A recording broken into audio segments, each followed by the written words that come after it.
সিমলা মানালি অমৃতসর ট্যুরের 50 জন মেম্বারের মধ্যে সব থেকে ছোট্ট সদস্য আমাদের মাত্র 2.5 বছরের গুগলাই।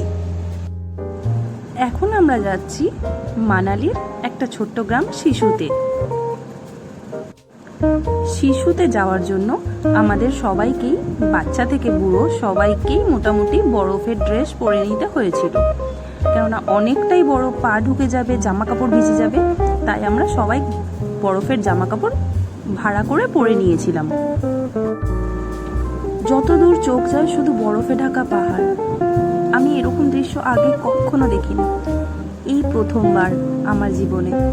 তাই আমি চুটিয়ে এনজয় করেছি, চুটিয়ে মজা করেছি, আর অনেক বেশি বেশি করে ছবি তুলেছি আর অনেক ভিডিও করেছি, যাতে এই স্মৃতিগুলোই আমার স্মৃতির পাতায় যোগ হয়।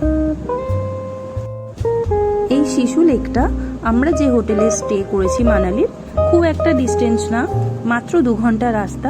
আবার ইচ্ছে করলে এখানে বাইক ভাড়া করেও আসা যায়। এখানে দেখলাম অনেক রকমের বাইক রেন্টেও পাওয়া যায়।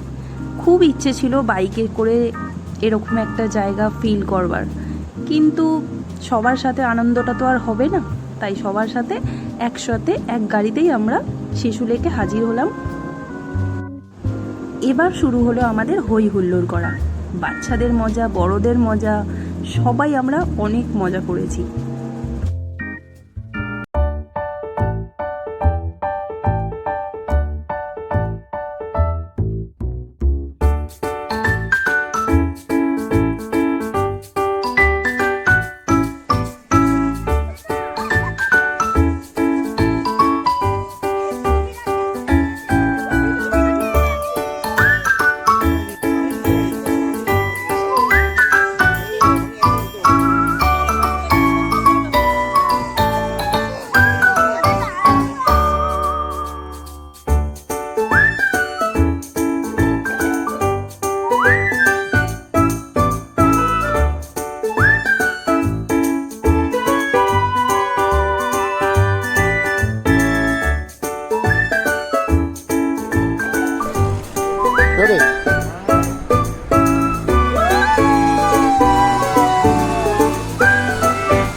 আমাদের ড্রাইভারজি বলেছিলেন যে এখান থেকে জল ভরে নিতে, এই জল খেলে নাকি শরীরের অর্ধেক রোগ দূর হয়ে যায় আর খাবার খুব তাড়াতাড়ি হজম হয়।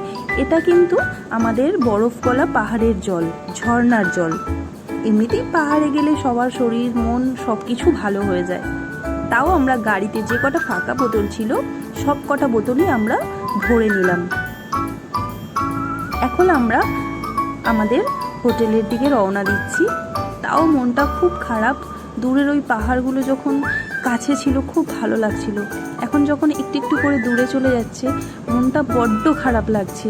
যেন মনে হচ্ছিল কিভাবে ছবি আর ভিডিও তুলে স্মৃতি করে রাখতে পারি, সেই চেষ্টায় ছিলাম আমি। যাই হোক, ভিডিওটা দেখার জন্য পুরোটা সবাইকে অনেক ধন্যবাদ। এখনও আমাদের অনেক ঘোরা বাকি আছে, তাই পরের ভিডিওর জন্য প্লিজ সবাই একটু ওয়েট করো। আসছি আমি পরের ভিডিওতে পার্ট 6 নিয়ে। টাটা।